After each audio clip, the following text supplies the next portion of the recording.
Hello and welcome to the channel. My name is Annalisa and today I'm doing my October wrap-up. Any crashes and thunks in the background are going to be my two kittens playing in my room. And there actually is sort of a theme to this month that I didn't know was going to be a theme until 3/4 of the way through the month, and that is that a bunch of the books that I had requested for the Latinx book bingo finally came in quite late. And also I requested several books based off a thread on Twitter that was recommending books with plant magic.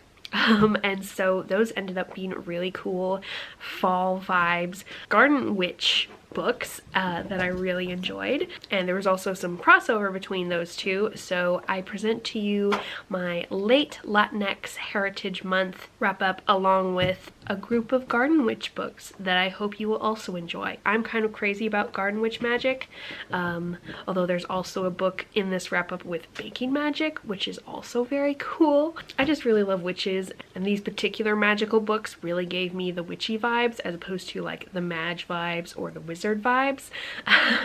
So they were really fitting for fall and October specifically, so I hope you enjoy. I also recorded my reviews of a couple of these books ahead of time, some so that they could go back to the library, and some because I knew I wanted to do the whole month at once instead of my usual bi-monthly wrap-ups, so I didn't want to forget my thoughts on them. So here is the ones that I reviewed earlier in the month.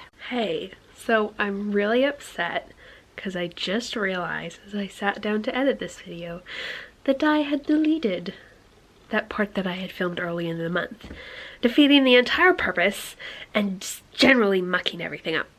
So anyway, I'm gonna try to tell you what oh my gosh, I reviewed 4 different books. Most importantly, The Baking Magic, A Dash of Trouble. Not my favorite book. I really like the world building on all of the magic having to do with the baking, and I really liked the family dynamics and all of the sister characters. Our main character is in a family with 4 sisters, a set of twins plus 2 older ones than that. She is the youngest, and she has been excluded from being a bruja, a baking bruja, because she's too young.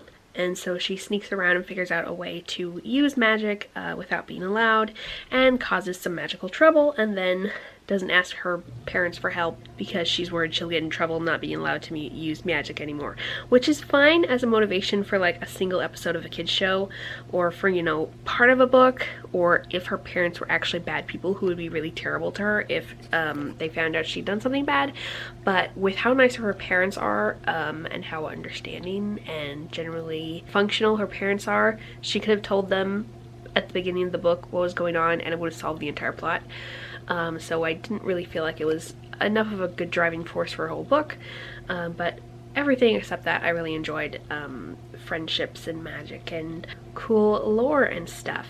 Then we have my first garden magic book of the month, which was Garden Spells.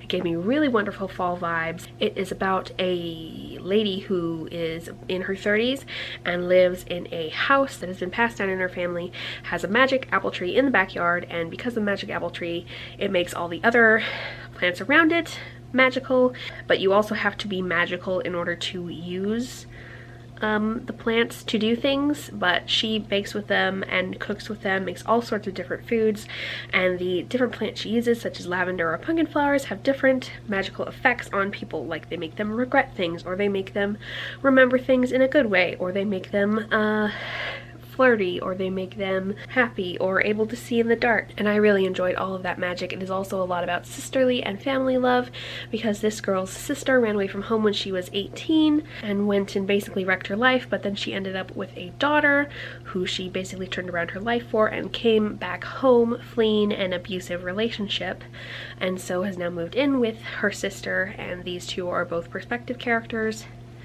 And so we get to see a lot about them figuring out their relationship and interacting with the, I believe, 6-year-old daughter. And there are also 2 romances, one for each of them, that are really sweet and I really enjoy. And also there is other weird, not hard magic, it's a soft magic system. So there's the cooking with plants magic, and there's also this aunt in her family who has this magic where she gets the urge to give something to someone, and that something will help them in their life or affect their life somehow. So like she gives someone something that leads them to go to a certain place that makes them meet their future spouse, or makes them think to apply for a job that would be really great for them. And I really love that. It is also set in a small southern town, and so that lent itself to the fall vibes, even though it is set in the summer, and July 4th actually takes place during the book. It was overall very cozy and sweet. Then we have A Natural History of Dragons, which is the first book in the Lady Trent series. I read the second one back for a spec August because of a side character who is Arrow Ace, but in my opinion the main character, I think she is also a spec. She seems to be at least demi-romantic or gray romantic, and also demi or gray ace. So I really liked getting to see that, and her slightly queer platonic vibing relationship with her husband, because this is set in a Victorian type era, very English-ish country, home country for the main character, where women are expected to marry, and so she finds someone who is interested in dragons just like she is, and they make great friends and base their marriage off of that, and I think it's really sweet. And we also get to see her studying dragons, which is really fun. There's also a lot of engaging with other cultures and peoples and figuring that stuff out, because she has to go to other countries to study different types of dragons, because there aren't very many dragons in her English-ish homeland, which is one of the reasons it reminds me a lot of the Amelia Peabody series. And there is some politics and also some mystery elements that also remind me of that, because they kind of get in the way of her studying dragons, and so she has to solve these mysteries and deal with these politics in order to do what she's trying to do to get to the dragons. By the way, this is one of those books that treats dragons as just slightly magical, mainly scientific animals, so if you're more of a talking dragons type person, this isn't that.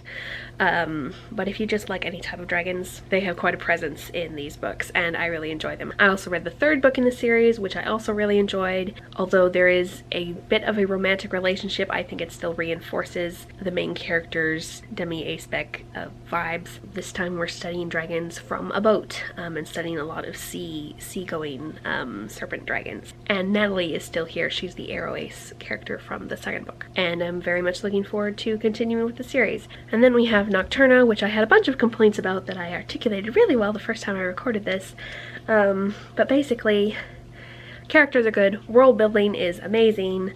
I'm just not really interested in the whole awakening a great evil from years ago that has been sealed away and now we break the seal because we're idiots trope. Plus, this is a YA novel, and the way they solve the parents can't be useful or the whole plot would be moot trouble that comes up with YA and MG, much like with A Dash of Trouble, they didn't really handle it. They just had the kid not tell the parents there's a problem because they'll get in trouble, which is even worse for a YA novel in which the end of the world is at stake.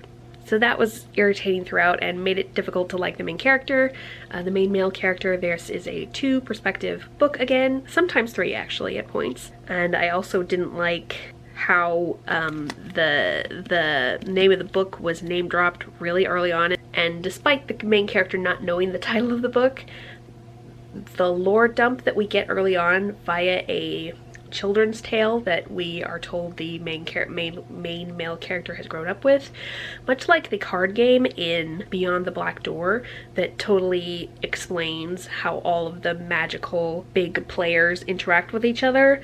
It totally explains all of that and all the background of that before the plot even kicks off, and so it makes it seem like the main character is really stupid not to be able to figure out what's going on when it actually happens, which I know that people are removed from thinking that fairy tales can come true, but it still makes you doubt their critical thinking skills. But I really love the world building despite not really caring for the plot or one of the main characters. So now that we're back to the present, I'm going to start by telling you my thoughts on Nocturna once I finished it. I actually liked the ending best of all the parts of the book. I continue to really enjoy the world building and quite a bit about the characters, but the way that the ending was foreshadowed and the way that it worked out, I really enjoyed that, even though the magic that eventually was used to save the day wasn't explicitly laid out in like rules of magic like a lot of the other rules were explicitly laid out. But maybe the author felt like that would be too obvious of a foreshadowing, so I don't really mind that. I predicted the ending, like how it would be resolved, but I liked that. I actually kind of like it when the ending doesn't just come out of nowhere and they're saved by basically discovering a new power within themselves they didn't know they had. I really like when it's like foreshadowed and makes sense with the other world building. So I really appreciated that, and the wrap-up of like the characters was fairly nice, but leaves room to go on and explore further stuff happening in the next book, which has already come out, I think, or was coming out in 2020. About the characters, I liked the lady character a lot more than the guy character, which I do like women better than men in general, but also as characters in books, if they are both perspective characters, I tend to like them about equally. In this case, the main male character was just really boring, but overall, I really liked it because of the world building and the main female character, as well as the themes of friendship being super important and that really well set up ending. So I do plan to pick up the next book.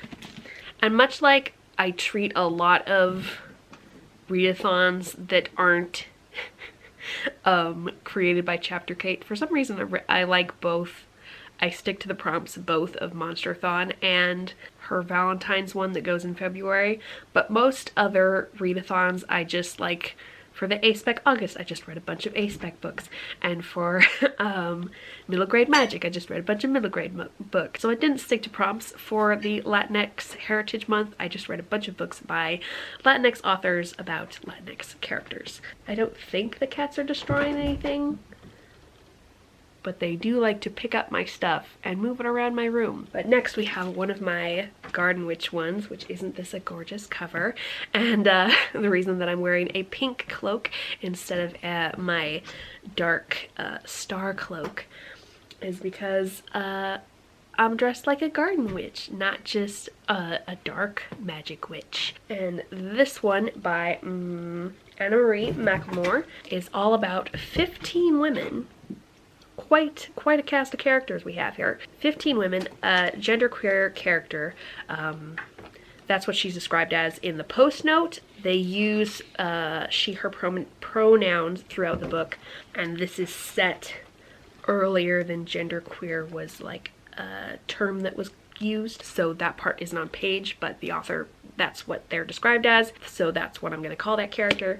And then a good male character and a bad male character. So very woman dominated, and I really like that in the story. Just 5 of those female characters plus the genderqueer character and one of the male characters are like main characters, and our 2 perspective characters are one of the women and the non-evil male character. The setup is the 15 women are 3 generations of 5 women each who have flower magic. They can make various different types of flowers grow, but they are best at making the plants they are named after grow. And they are all named after various flowers, because if you name a girl in this family after not a flower, like our main character is named Estrella, you can't predict what kind of plant she's gonna grow, and sometimes you kind of want to predict that because you don't want some wacky plant growing because of her. There is a lot of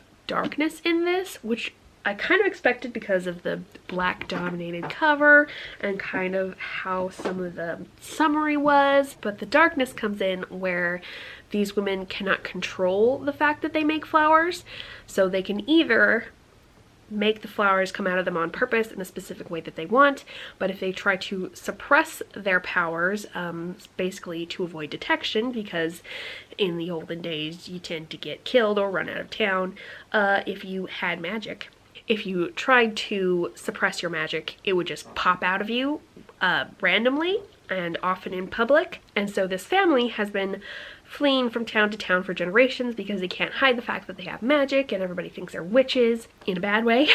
And so as their oral history goes, they finally came to this particular gully where nothing would grow, and so the people who owned the land with the gully in it welcomed them and said, could you try to grow something here, because otherwise this land is useless. And so they have lived there for 100 years, and it sounds like their generations have been fairly close together because no one alive remembers when they first came, probably 5 or 6 generations. And so each generation has 5 daughters and no sons, and according to their oral history and some of the family members who are still alive, whenever they fall in love with someone, that person disappears. Sometimes it's very quickly after they fall in love, sometimes it's after several years, but they never get usually more than 10 years with a man that they have fallen in love with. So they have guys around long enough to have the next generation of daughters. So they're all like cousins in a line, but nobody usually has their father around, no brothers, no male cousins. And at the moment the story is taking place, there are no men associated with this family. And the story kicks off when Estrella and her 4 cousins figure out that they are in love with this genderqueer character, and they are worried that that means that this character is going to disappear, because if one of their family's women loves someone and they disappear, if all 5 of them are in love with the same person, surely that means she's going to disappear even faster. And so throughout the book there is a lot of turmoil and stress, as well as remembered past grief about all these men disappearing and trying to figure out why that happens, and also having the outward threat of a long lost relative of the person who currently owns their land coming back and usurping the land and trying to take it away from them, and then uncovering some very dark mysteries about the land itself and their family history and the family history of the people who own the land. I absolutely adore the descriptions of the flowers and the growing of the flowers, and now my cat's got a paper towel tube. Those are very fun apparently, and also very noisy. But I really love those descriptions, and just all of the flower magic was so beautifully talked about. The prose was lovely, which I realize is a personal thing, liking flowers that much, but I feel like there are a fair number of you who might vibe with that as well. Also in Wild Beauty, the owners of the land are white, while Estrella and all of her family, as well as the good male character, are all Latinx, and I believe most of the people in the town that they are next to are also white, so there is the added othering of them that happens. Besides them being women with magic, they are also vulnerable to being chased out of town just because of their ethnicity, and then also the usurping guy who comes in to take the land away treats them in a very racist and sexist way as well. So there's quite a bit of commentary on that, and trigger warnings include homophobia. All of these 5 girls of this current generation are in love with a genderqueer character who everyone considers to be a woman, and they have cars, so I'm thinking 1950s, 60s, so still pretty bad for queer characters. And also there is some violence between the good male character and the bad one, as well as some other side characters, some because of homophobia, some for other reasons.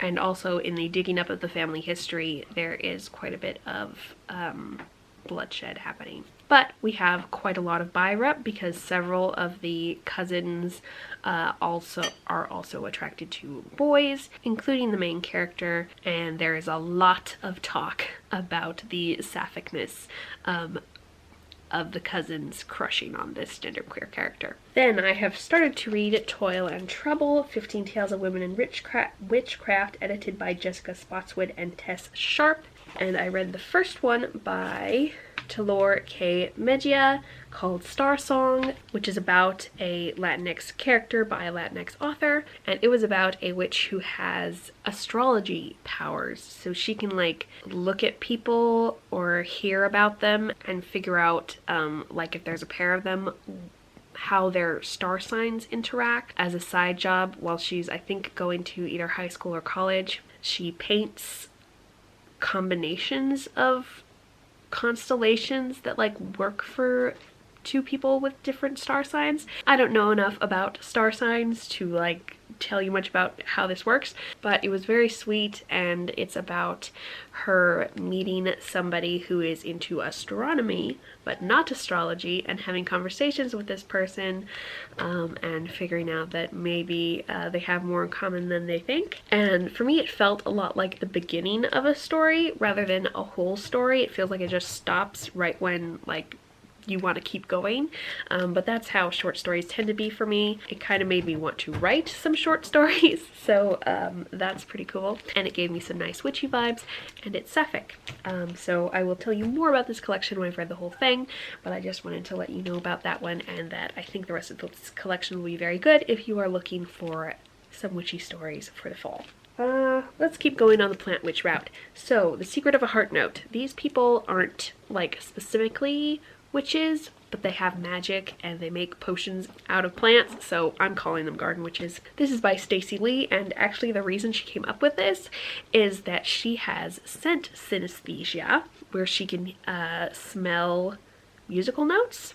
Very cool. So she wrote this whole story about smells, and these characters have magic, super amazing noses that are passed down through the bloodline, and they can smell people's emotions, and they can also tell how giving people different plants or making them elixirs made from different plants will affect them. The main thing that this character and her mother do is they make love connections, where they mix elixirs that will help people open themselves to the idea of romance with a particular person who has asked them to do this.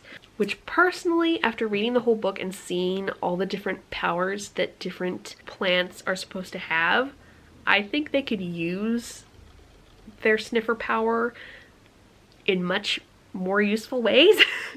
But that's the method of using that has been passed down through their family, and they're not allowed to charge for it. They have to live off of trust, and they're not exactly allowed to have side jobs. So it's pretty weird as far as like logically how you would want to use this power. But it made for a really fun story. Plus, because of her synesthesia and being very into scents, the author studied botanicals and making scents out of plants, and so we get a lot of her expertise in how you extract oils and such from plants written into the novel, and I really like that. How they grow them in their garden in the first place, how and when they harvest them, how they crush them or dry them, or emulsify them to get their extracts out. The plot overall is a lot like your average episode of a magical or technological show where somebody accidentally gives a love potion to the wrong person and then has to undo it, a la Midsummer Night's Dream. Not a direct retelling, just that element. There were a couple of elements I didn't like. I didn't like how kind of horrible the mother was to her daughter, the main character, and how she was forgiven really easily for that, in my opinion.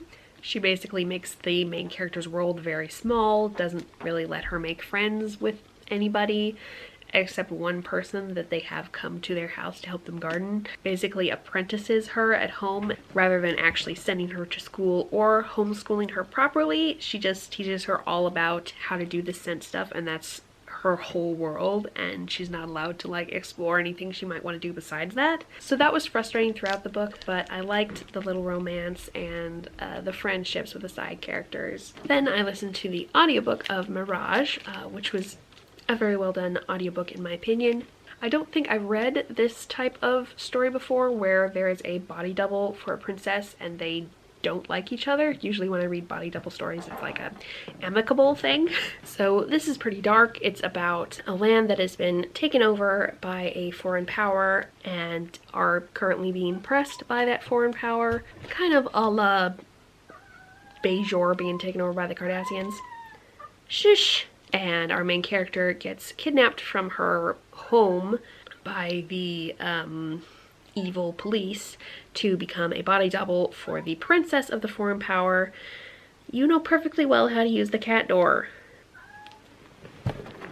I falsely accused my cat. The other cat had pawed at the lock mechanism so much that it had one-way locked itself. Anyway, so there's a lot in this book about the relationship between the princess and her body double, and also between the body double and the princess's fiance, which, yes, is just as YA-ish and dramatic as you would expect. Personally, I thought the middle dragged a bit, and I might not have gotten all the way through it if not for the audiobook that just kept on playing while I was playing The Sims.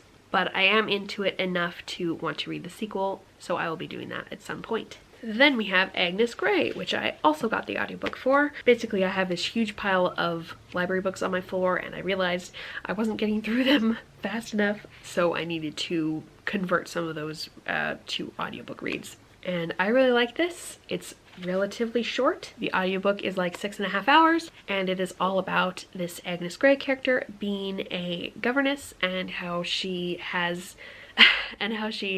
basically goes into homes with excessively spoiled children because they're nobles, and apparently drew from Anne Bronte's actual experience being a governess, so probably pretty accurate. I'm a child carer myself, so it was very believable for me, while also being a totally different experience, because I definitely know that the kind of experience you have with the kids totally depends on, first of all, their own natures, and second of all, how they're raised and whether they're disciplined or totally spoiled.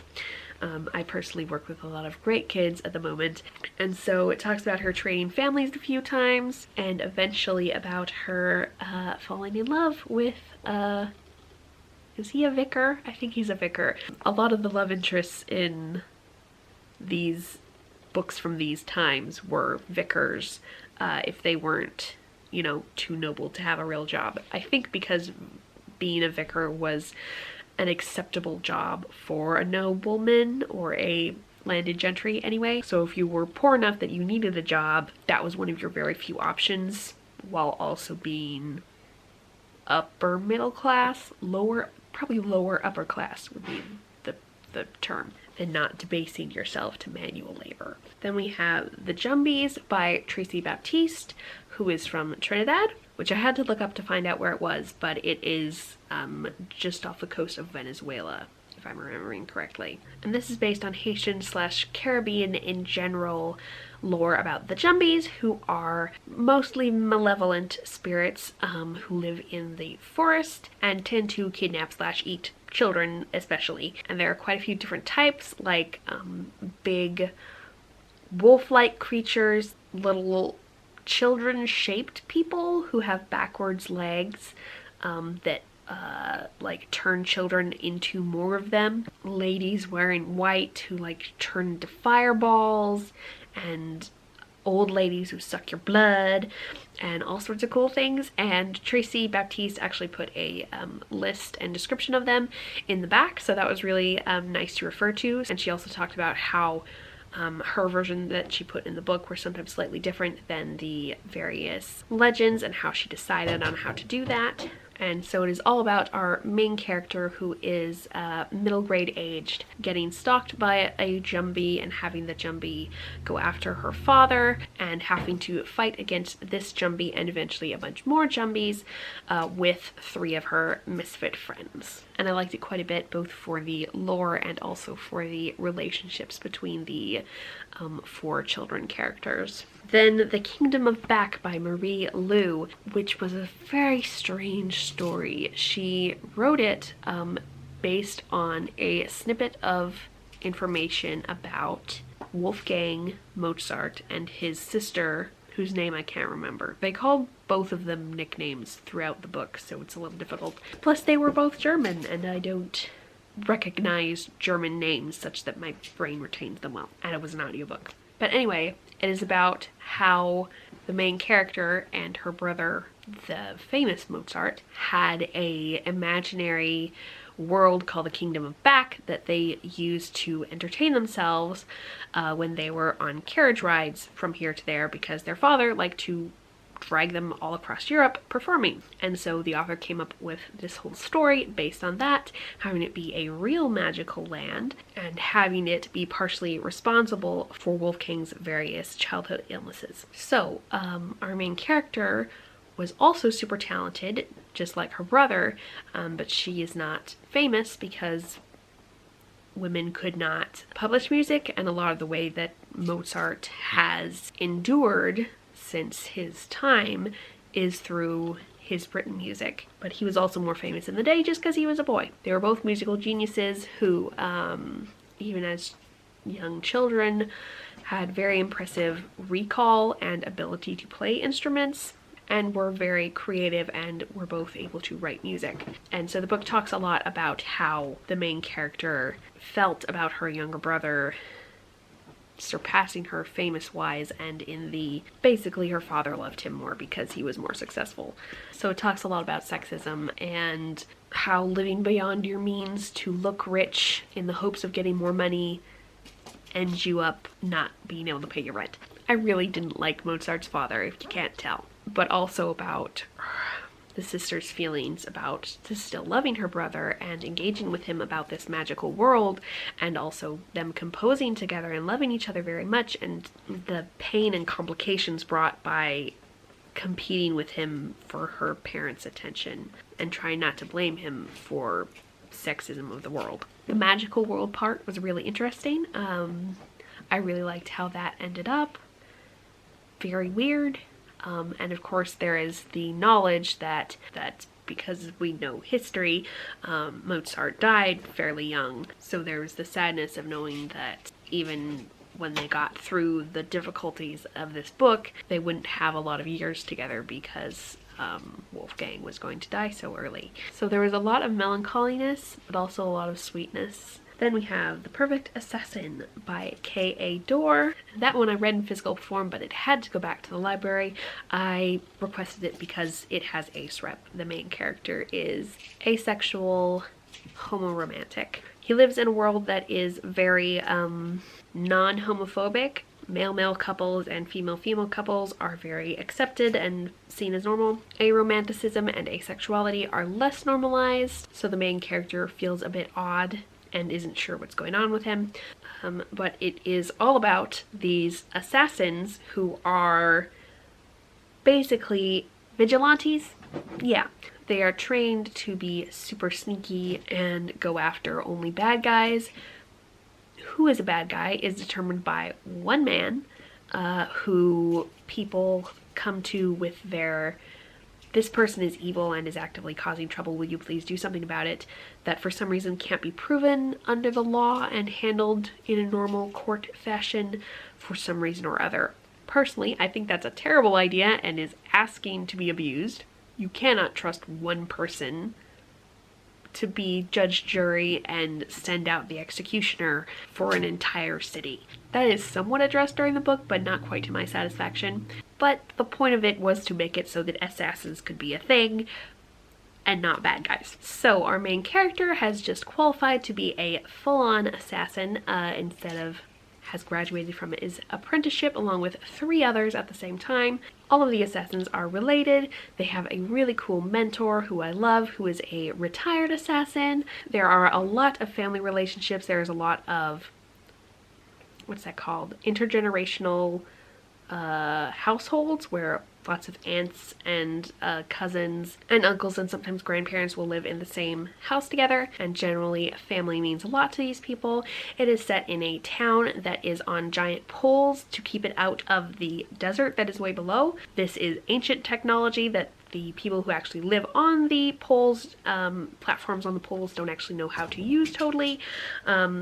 They kind of know how to use it, but they don't really know how to fix it or replicate it. So there's a lot of patch jobs going around. As far as technology wise, they have to ration water because it only rains for one part of the season. They suck the water up through the pylons from an underwater reservoir that empties a little bit before the rains come again. So there's a little bit of stress near the end of the season, and that is when our story takes place. Mysteries start happening and danger comes in when people are assassinated without clearance from the assassins, people who are supposed to be clearing these things, and the local authorities tell the assassins that they better find out who's doing it or they're going to assume it's them and get them all in trouble. So there's a lot of investigating going on, a lot of lying in wait and sneaking around and being undercover, and I really enjoyed all those aspects as well as the Ace rep.